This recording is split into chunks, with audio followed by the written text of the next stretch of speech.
It's a good day, VA, with Sam Pugh and Carolyn Day Pruitt. Brought to you by Dunlop House. Today we find out how peanuts are prepared for sale. We'll learn a way to breathe your way to health and off the charts. And Michael fields some viewer questions on splendid spaces. That and much more to come.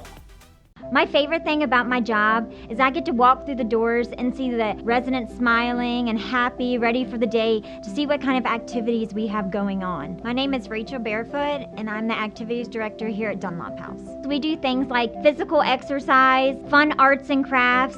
Working with seniors is great because I like to be able to make their golden years the best they've ever had. No matter what's going on, the residents' health and well-being is our top priority. Dunlop House, more than a house, it's home. Well, we're at episode number 4, Sam, and we've got another great lineup today.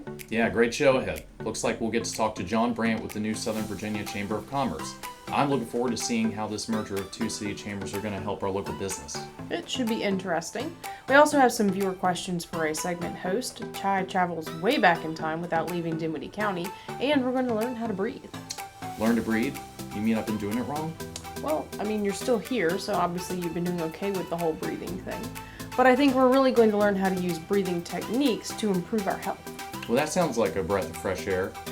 Oh yeah, today's show also takes a trip to Hopewell to see just how they make some delicious Virginia peanuts. Thanks for joining us. Stay tuned for all that and more right after this.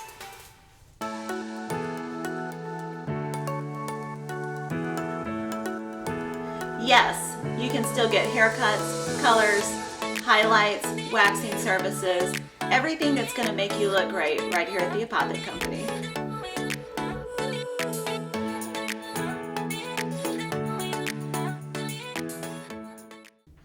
You look hungry, Sam. I am. Can you believe there weren't any donuts in my dressing room today? Really? There was talk that some donuts got traded with the production crew for fresh coffee. Only a rumor, though. But don't worry, Sam. I've got something for you. Peanuts. Well, that's what I get paid anyway. In all seriousness, though, I might pass out. Well, we'll have to go to Chai, who's filling in for Ella and Andrew and dishing it up in Hopewell. Maybe he'll bring some back to the studio. Chai, off to you. Could someone order a pizza?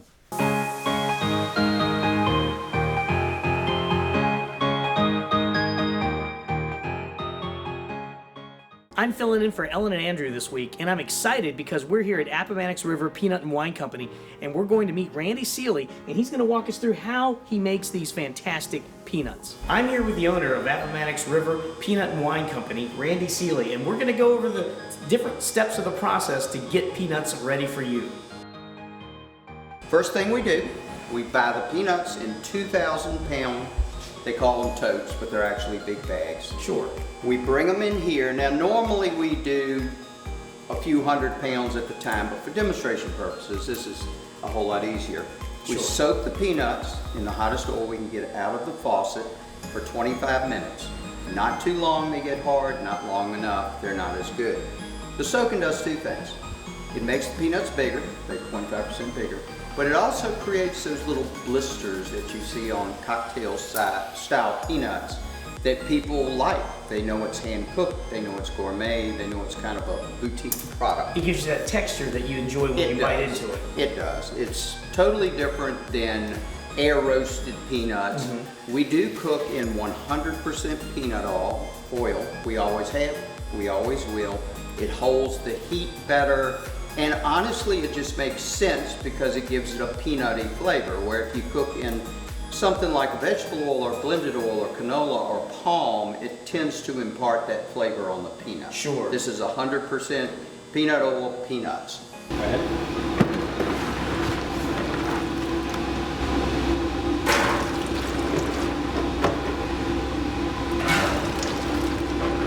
So Randy, we're about to wash off the peanuts right now, right? Yes, we are. When we start this, the water comes out milky. It's like potato slices if you're making French fries. So we're rinsing off residue so it doesn't impart any kind of taste to it. And when the water starts running clear, we know they're clean. Randy, we're at stage 3 of peanut production. So what is that? You saw in the segment that there's residue that comes off of them. It's like rinsing a potato before you make French fries. Sure. You let them dry slightly, because if they go into this 340 degree oil and they're wet, everything just kind of explodes. You bet. So they've been soaked, they've been rinsed, and they dried. But they've still got water on them. But since they're not real wet, they're not boiling out of the vat. Once we drop them, they start boiling, and we cook them from 6 to 7 minutes until they get exactly the right color. But you have to anticipate, when you pull them out of this oil, they need to be a little bit undercooked because they're still at 300 degrees. Sure. They're continuing to cook. They continue to cook until they're down under 100 degrees.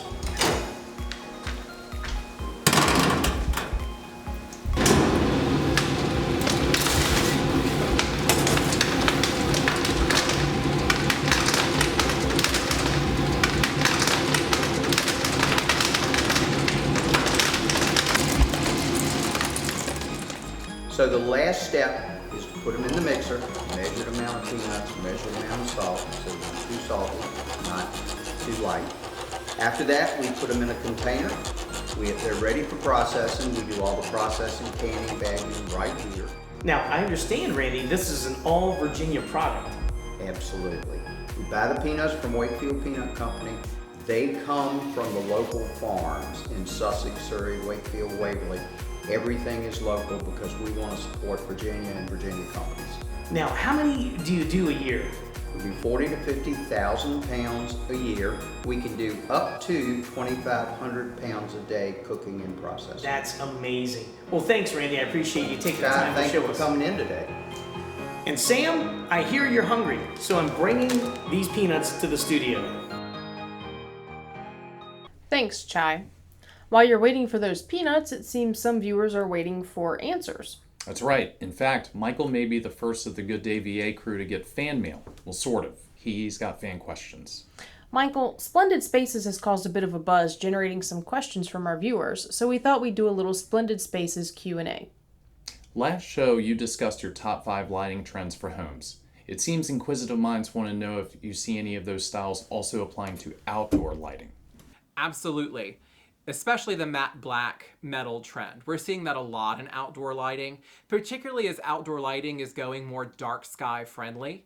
Dark sky friendly is a requirement in some neighborhoods, which means that the light only points downward and not upward. It decreases light pollution in areas, and very often those light fixtures look best in a matte black finish, so they blend in. With the current trend of kind of a more modern farmhouse look as well, that soft black pairs nicely with the whites and off-whites that you're seeing outdoors on siding and on homes. Michael, you mentioned the concept of light pollution. What is that? Light pollution is the effect that multiple upward lights have on the night sky. So if you're looking at the stars and there's light pollution around, typically the sky would glow and you would not be able to see those stars.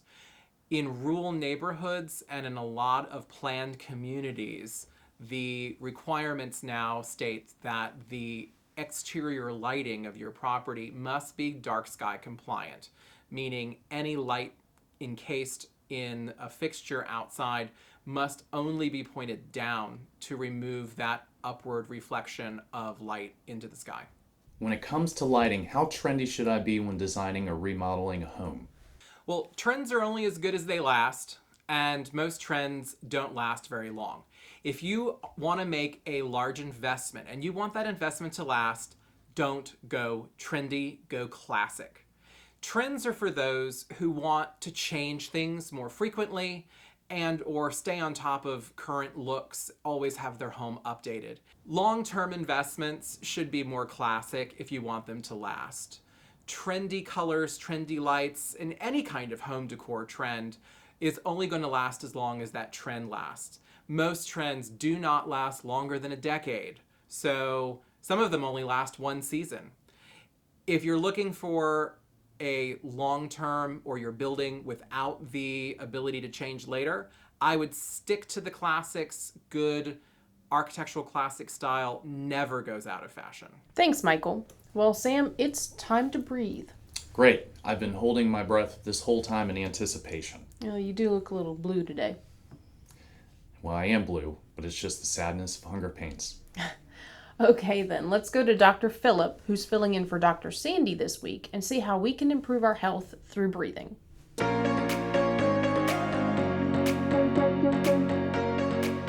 Hello. My name is Dr. Phillip Mosley. I'll be filling in for Dr. Sandy today, and we're going to talk a little bit about something that you and I do every single day. It's called breathing. Now, a lot of people, they know that breathing is important, right? When you breathe, what happens? The oxygen goes into your lungs, and that's actually used to help provide oxygen for the entire body through your blood. And that's really important. But what a lot of people don't know is that you can take control of your breathing and make it more of a conscious habit. So, what we like to talk to people about here is that breathing can help stimulate something called your parasympathetic nervous system. What that is important for, your rest and your digestion. And it's really important that you have that under control because it's what helps you relax. There's a couple of different ways that you can do it, and we're going to talk about one today. It's called 4-7-8 breathing. Now, this is a traditional style of breathing, and it has a ton of research. You can Google it if you want to. But we're going to talk a little bit about how to do it. So, the 4, 7, and the 8 are basically cues for your inhale, a hold of the breath, and then an exhale. Now remember, this is important for your nervous system, and it can really help relax you, but it can also help with your digestion, with anxiety. It can also help with being able to get more focus, and it can even help with your posture as you breathe into your belly. Let's try it out for a second. 4 seconds on the inhale. You're going to hold for 7 seconds.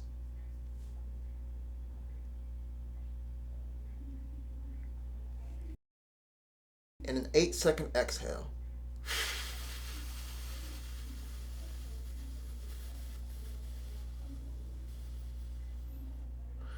Awesome.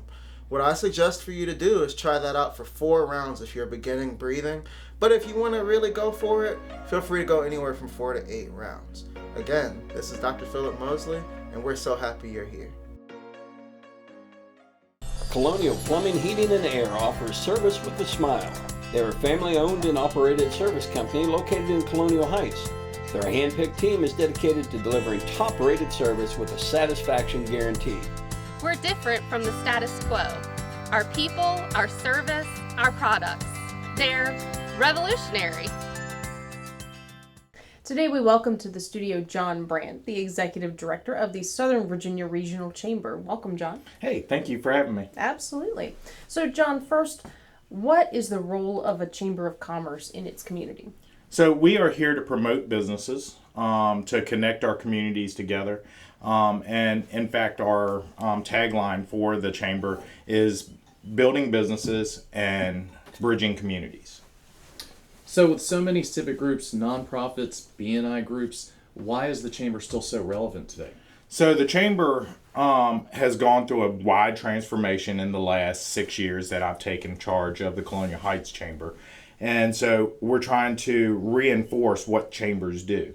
So many of the other chambers have lost track of what to do with the businesses. And so we're here to promote businesses. We're here to promote our communities and here to join those communities with the businesses and the businesses with our government entities.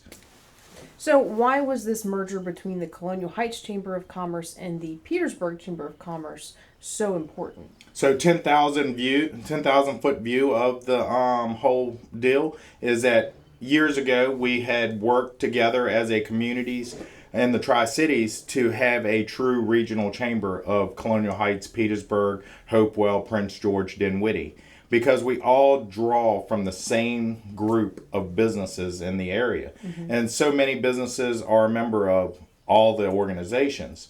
And so they're paying dues to each one, and they have to pick and choose where they want to support 1 month to the next or even 1 year to the next. So bringing all the organizations together allows us to be able to support our businesses better, bring our finances together and be able to support our communities in a broader range. I didn't realize businesses could be part of multiple chambers. I thought it was just designated by whatever locality they were located in. So we don't have any boundaries. In fact, we have businesses that are down in Florida all the way up to Michigan. So we're not done by geography. It's a matter of where you're trying to reach the community and the other businesses that are in your footprint. Considering businesses are under such enormous pressure with the pandemic, inflation, and just the cost of doing business, can you describe the ROI these companies get?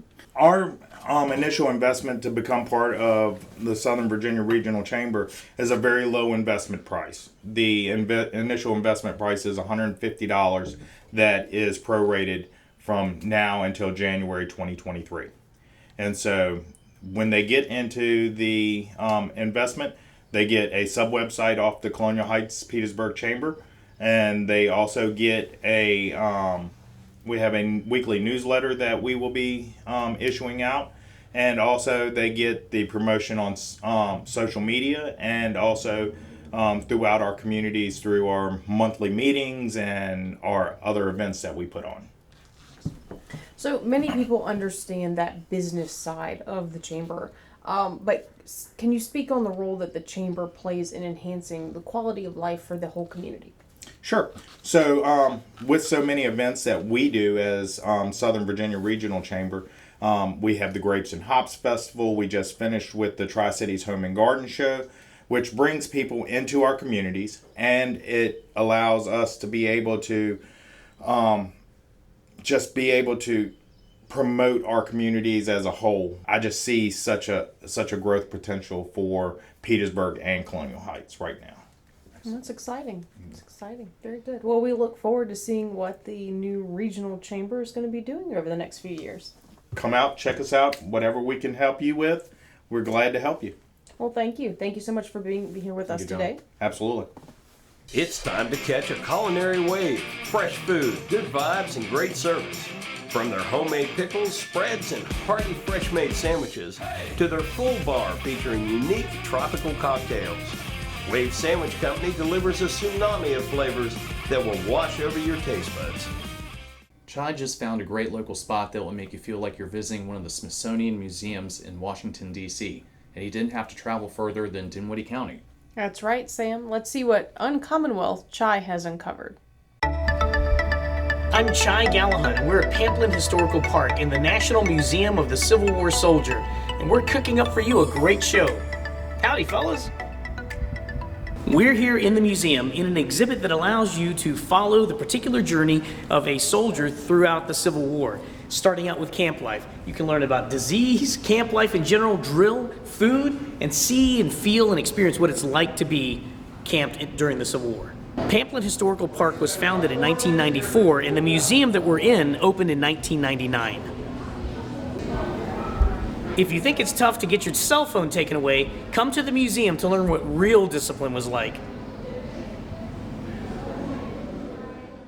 And this is the final stop of this particular exhibit, where you find the outcome of the soldier you've been following all along the path. Some make it, some don't. Some became famous, including President McKinley, somewhere in this wall. The park is a great tool for educational purposes, and it even draws schools from across the nation as far as California every year. Here at Pamplin, there are 3 historical homes. The first of which is the Hart Farmhouse, and the second is the Banks House, which served as General Grant's headquarters during the 1865 Breakthrough Battle. Behind me is Tudor Hall, that provides demonstrations about how animals were raised and tended and how daily life during Civil War times happened. We're now inside Tudor Hall, which was occupied by the Confederates, and the way the museum has it displayed, one half of the house is set up to where the occupying soldiers had their personal items thrown about, games of chance, and it looks like you're stepping into a military operation. The other side of the house shows how the family lived here before the occupation. In Pamplin, you're going to find unique elements of history, including the tobacco farm behind me, where they still grow and process tobacco just like they did during the Civil War era. If you can't imagine what battle was like during the Civil War, imagine coming up against this, taking it head on. Pamplin has preserved 2 miles of Confederate earthworks, and these were key in defending their lines from the Union onslaught. And this is where the breakthrough battle happened, where the Union crossed over into the Southern lines, and 7 days later, you've got the surrender at Appomattox Courthouse. The park is open 6 days a week, closed on Mondays, and it's also the largest privately owned historical site in the country, clocking in at 424 acres of Civil War experience. If you want to have a one-stop Civil War experience, this is the place to go. You can see artifacts, you can hike the trails that go alongside the earthworks, you can see paintings and experience the museum that we were inside of. Pamplin Historical Park is the place to go. Well, that's it for this episode. Thank you for joining us. Special thanks goes to Dunlop House and all our sponsors who make this show possible. You can now catch past episodes on our YouTube channel. Just go to YouTube, type in LNN USA. Be sure to hit the subscribe button and tap the notification bell to get notified next time we post a video. As always, we've enjoyed bringing you this show, and for now, have a good day, VA. Did you really trade my donuts for coffee? I mean, those production guys look pretty hungry. I have some extra creamer in my dressing room if you want some. That's why I take their parking spot.